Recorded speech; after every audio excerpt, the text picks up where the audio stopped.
Hello friends, myself Hargunjot, Associate Professor in GG in Khalsa College.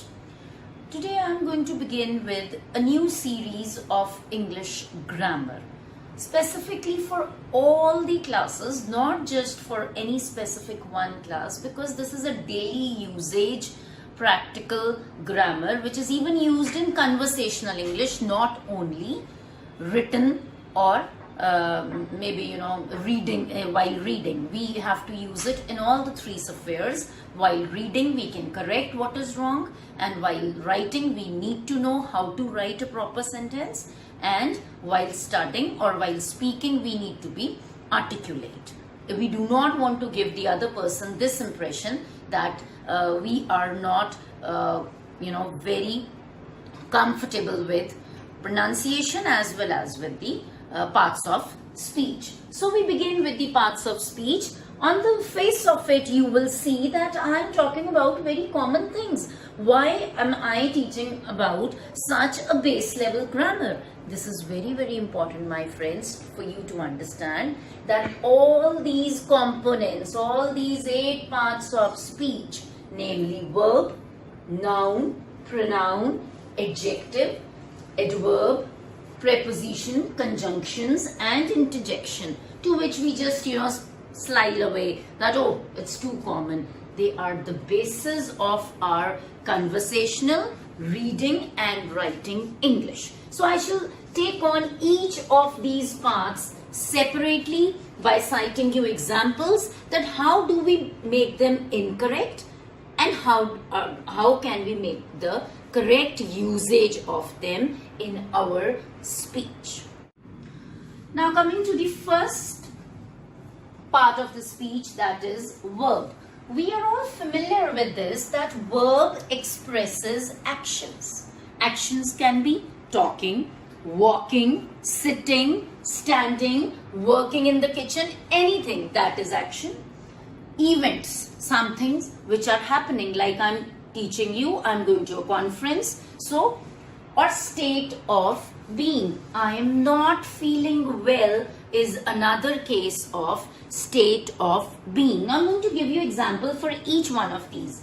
Like for action, the dog bites into the victim's neck.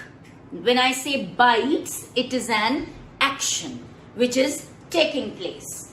Next, we can say that Sukhmanjeet Kaur was my first teacher. First, the very first teacher which I had, so that could be a state of being, that I was taught by her. The teacher taught me lesson number 1. So we have seen action, we have seen event and we have seen states of being. Now coming to noun. Noun, we are all familiar, Hindi, Punjabi, noun, and we also understand that we have a proper noun and we have a common noun, countable noun and so on and so forth. So I'm giving you, noun would be name of a person, animal. When I say a person in a particular, it becomes proper noun. Like my name is Hargun, so I become a proper noun. When I just say dog, which is an animal, and it becomes a common noun because it refers to a category, a group.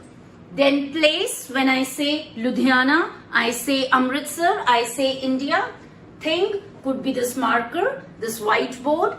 Abstract idea, abstract anything which we cannot touch, we cannot hear, we can only feel, like pain, suffering and love. So this is the proper clarification or explanation of noun.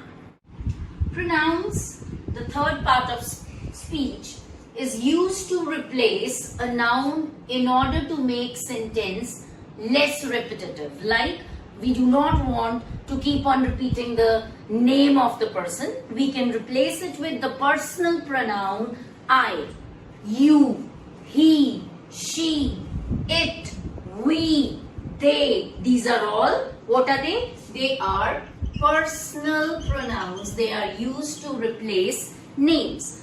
Now the next is demonstrative pronouns. Demonstrative, as the name says, they show you something, they demonstrate you, like this that, these, those. So these are all demonstrative pronouns. Then we have interrogative pronouns. That means question marks, the pronouns which are asking you various questions like what, who, whom, which. Then we go on to the indefinite pronouns, about whom we are not confirmed, like all of them came here, another man was there, anybody, which was there. So you have all these indefinite pronouns. Then reflective pronouns. Now, when I say reflective, it means myself, giving you relationships, yourself, herself, himself. Then we have relative pronouns. Now, when I say relative pronouns, whom, who, that, which, to which we are giving relationship. Next is possessive pronoun. Something to which I possess. Like we use the words mine, yours, his, hers, ours, his, theirs. Then we use pronouns for objects like me, you, her, him, us, them. So these are 8 kinds of pronouns which are used to replace a noun in order to be less repetitive. The noun needs to be less repetitive in a sentence. The fourth part of a speech is adjective. And an adjective is a word which modifies, changes or converts a noun by describing, identifying or qualifying words. Like, I'll speak out to you or read out to you a few sentences to make this more, explainable. The truck-shaped balloon. The truck-shaped balloon. Now it is a balloon, so when I'm describing it, it is a truck-shaped. So the truck-shaped is a adjective. The coal mines are dark. The coal mines are dark. So the dark is an adjective. The back room was filled with yellow umbrellas. The back room. Which room? Back room was filled with yellow umbrellas. Now there are umbrellas, but they are yellow in color. So the word which is describing or identifying or qualifying a noun is an adjective. Now coming to adverb. Adverb is what modifies a verb or an adjective, a phrase or a clause. Now anything which modifies a verb, an adjective and a phrase or a clause. Now it indicates manner.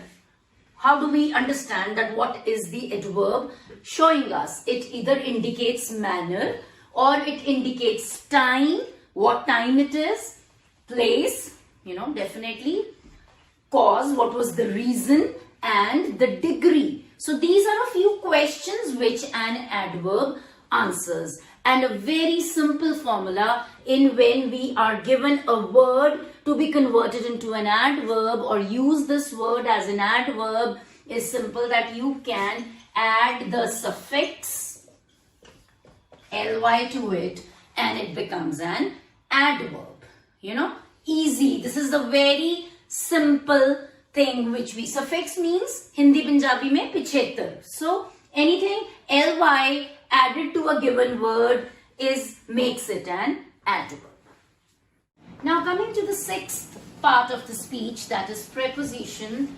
It links nouns, pronouns which we've already done, and phrases to the other words in a single sentence. Like for example, the book is on the table. On is a preposition. The book is under the table. Again, under is the preposition. She reads the book during her class. She reads the book during her class. Now, reads the book during. During is a preposition. In the last of my lecture, I'll give you a few exercises to identify a few of these parts of the speech. Now coming to conjunction. Now conjunctions are used to link words, phrases and clauses with each other. Now this was giving, they were linking in a sentence. Now here they are linking among themselves. This is the basic way. Like, I ate pizza and pasta. And is the conjunction. Call your mother when you are ready, or call your teacher when you are ready. So when is here the conjunction. Now we also have coordinating conjunctions like and, but, for, so, yet, all of these. And then we have subordinating also, like although. Subordinating means something which helps you. That is like after, although, as, because, before, how, once, since. Now interjections. Now interjection is a word added to a sentence to convey an emotion. Now when we convey an emotion, it could be something like, if I get hurt, ouch. Ouch is an interjection, and it is generally it ends with this sign, which is all known as exclamation sign or exclamatory sign. Like, I don't know about you. Oh God, oh God, taxes are so high these days. So when I am venting out my emotions, I am giving voice to my emotions, and with some kind of a surprise element or a high note, it is known as interjection, to which all of these I will be providing you exercises and a few examples also in the next few slides which I'm showing you. So if you like my video, I would always ask you to subscribe it and leave a comment, a feedback note, so that I am always motivated to make more videos which will help both in your speaking, writing and reading skills. Thank you.